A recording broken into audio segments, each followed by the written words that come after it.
Assalamualaikum warahmatullahi wabarakatuh. Alhamdulillahirabbil alamin. Allahumma sholli ala Muhammad wa ala ali Muhammad kama shallaita ala Ibrahim wa ala ali Ibrahim wa barik ala Muhammad wa ala ali Muhammad kama barakta ala Ibrahim wa ala ali Ibrahim fil alamin innaka Hamidum Majid. Assalamualaikum ya Nabi wa rahmatullahi wabarakatuh. Assalamualaikum wa ala ibadillahi sholihin. Perkenalkan, saya Iwan, warga Kota Bekasi. Di sini kita akan sama-sama belajar untuk mengenal alat bantu pemahaman kita pada ajaran Islam. Alat bantu ini didapat dari dalam Al-Quran yang merupakan petunjuk bagi orang-orang yang bertakwa.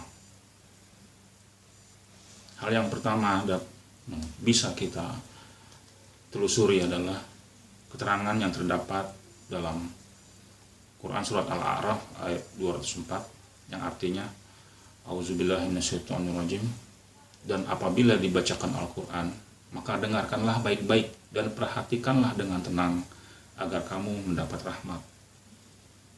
Kemudian yang ingin kita perhatikan dengan baik-baik adalah Quran surat Al-Imran ayat 96 yang artinya Auzubillahi minasyaitonirrajim, sesungguhnya rumah yang mula-mula dibangun untuk tempat beribadat manusia ialah Baitullah yang di Makkah, yang diberkahi dan menjadi petunjuk bagi semua manusia. Lalu kita beranjak kepada Quran surat Al-Baqarah ayat 150 yang artinya Auzubillahi minasyaitonirrajim, dan dari mana saja kamu keluar maka palingkanlah wajahmu ke arah Masjidil Haram, dan di mana saja kamu berada maka palingkanlah wajahmu ke arahnya, agar tidak ada hujah bagi manusia atas kamu kecuali orang-orang yang zalim di antara mereka. Maka janganlah takut kepada mereka, takutlah kepadaku, dan agar kusempurnakan nikmatku atasmu, dan supaya kamu mendapat petunjuk. Di sini dari rangkaian ayat-ayat tadi kita mengarahkan perhatian kita kepada Masjidil Haram. Dan pusat dari Masjidil Haram adalah bangunan Ka'bah. Ini adalah ilustrasi bangunan Ka'bah. Bagaimana bangunan Ka'bah itu bisa menjadi petunjuk, menjadi alat bantu dalam memahami ajaran Islam. Maka bentuk geometri bangunan Ka'bah ini kita sederhanakan seperti ini. Ini analoginya. Sebuah alat permainan kita sebut sebagai Rubik. Bentuk kubus yang terdiri dari rangkaian garis yang saling bersilangan di 6 sisinya. Dari bentuk 3 dimensi Rubik ini kita sederhanakan kembali jadi bentuk 2 dimensi agar lebih mudah kita terapkan sebagai alat bantu pemahaman kita terhadap ajaran Islam. Ini adalah bentuk 2 dimensi dari bentuk dari kubus Ka'bah ke bentuk Rubik tadi. Kemudian ini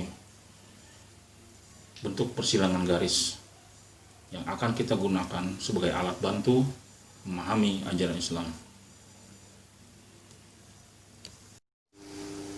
Persilangan garis sebagai alat bantu pemahaman kita pada ajaran Islam seperti yang terlihat di gambar ini akan kita terapkan pada konsep tentang qada dan qadar sebagai salah satu dari rukun iman.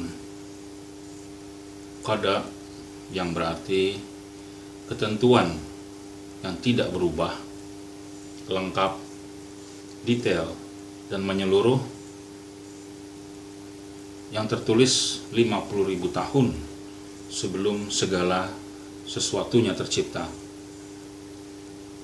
Diwakilkan dengan warna hitam seperti ini. Kemudian qadar, ketentuan Allah yang kita pilih berdasarkan garis-garis hitam yang sudah tertulis terlebih dahulu, yang nanti akan diwakilkan dengan warna merah seperti ini. Ini contoh.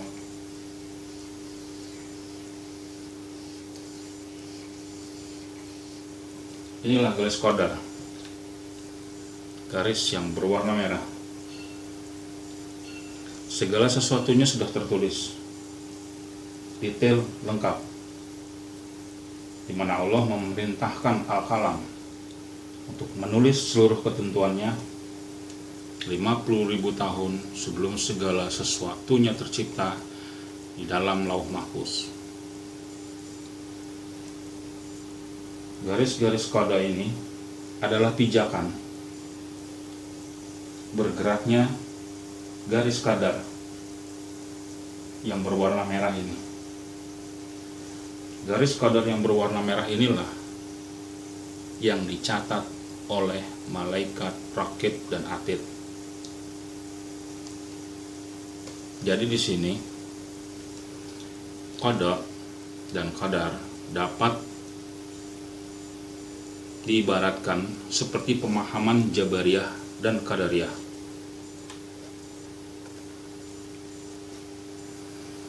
Jabariyah,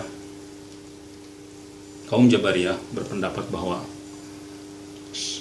manusia tidak punya kehendak. Segala sesuatunya sudah tertulis lengkap, detail, hingga sehelai daun yang jatuh di malam hari pun sudah tercatat. Tidak ada lagi yang tidak di luar ketentuan Allah. Paham itu benar? Benar, karena memiliki landasan hukum yang jelas di dalam Al-Quran. Bagaimana dengan Qadariyah? Kaum Qadariyah berpendapat bahwa manusia memiliki kebebasan untuk menentukan dirinya sendiri. Apakah paham itu benar? Benar, karena mereka memiliki landasan hukum di dalam Al-Quran. Mengapa dua paham yang terlihat begitu berbeda, berseberangan, tampak seperti berseberangan,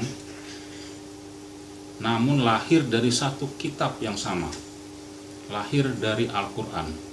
Keduanya memiliki landasan hukum yang jelas. Mengapa itu bisa terjadi? Itu terjadi akibat dari kita memahami konsep takdir tadi tidak lengkap. Mohon maaf, tidak lengkap. Mengapa tidak lengkap? Mereka hanya mengambil sebagian-sebagian dan belum menemukan alat bantu yang cukup baik untuk memahami pemahaman tentang takdir Allah. Lewat penjelasan saya tadi, kita mengetahui bahwa qada itu memang sudah ada, garis hitam itu sudah ada sejak awal, lengkap, detail ke segala arah, tidak berubah. 50.000 tahun sebelum sesuatu yang tercipta, garis ini sudah ada. Namun garis ketentuan Allah itu bukanlah sebuah garis tunggal, melainkan garis yang bisa kita pilih.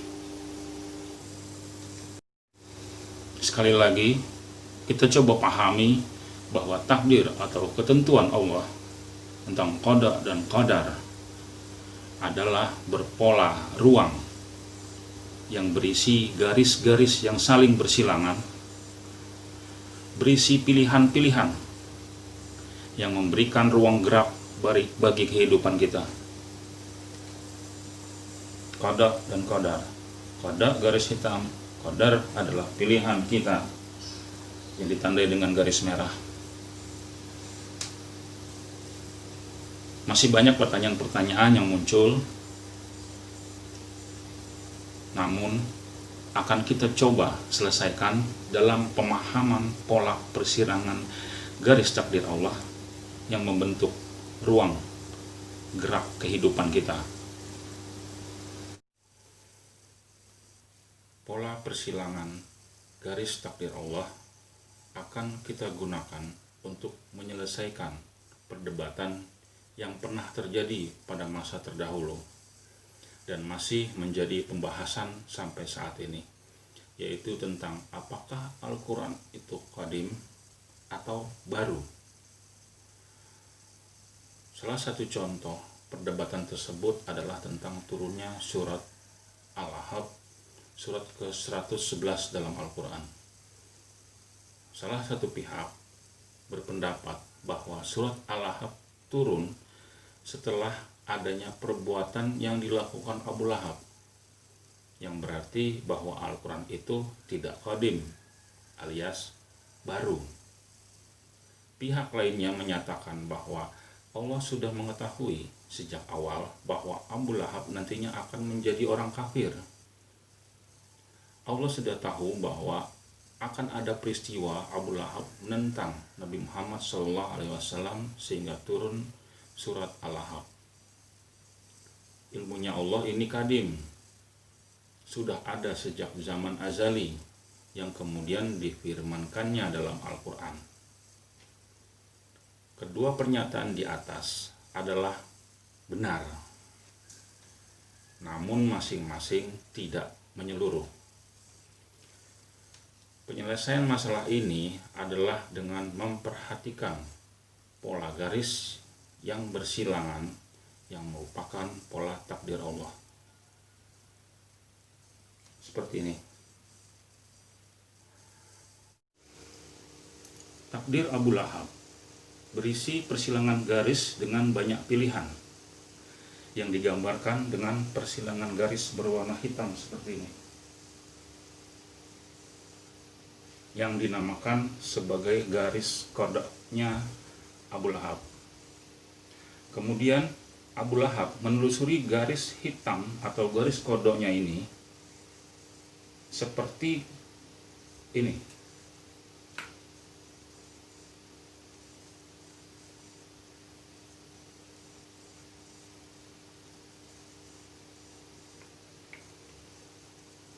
Yang digambarkan dengan garis merah yang dinamakan garis kadarnya Abu Lahab.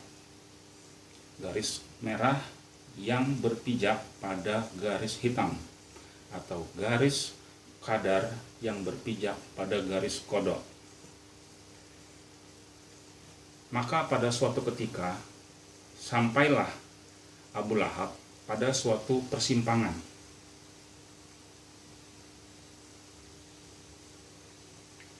Persimpangan jalan untuk memilih menerima Islam atau menutup diri dari kebenaran Islam.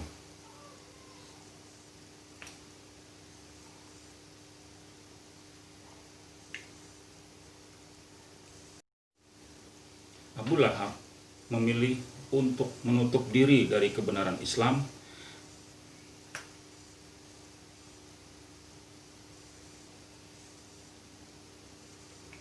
hingga keputusannya berdampak pada turunnya surat Al-Ahqaf. Seandainya Abu Lahab memutuskan untuk menerima Islam, memilih jalan lain, maka surat Al-Ahqaf tidak akan pernah turun. Kemungkinan akan ada surat lain yang Allah turunkan yang senilai dengan surat Al-Ahqaf. Jadi kesimpulannya, Al-Quran itu qadim karena tertulis sejak 50.000 tahun sebelum segala sesuatunya tercipta di dalam Lauh Mahfuz. Namun terungkapnya isi Al-Quran atau penyebab turunnya Al-Quran atau dikatakan asbabun nuzulnya, salah satu penyebabnya adalah adanya perilaku manusia yang memilih jalan hidupnya. Dalam hal ini, pilihan yang dilakukan oleh Abu Lahab.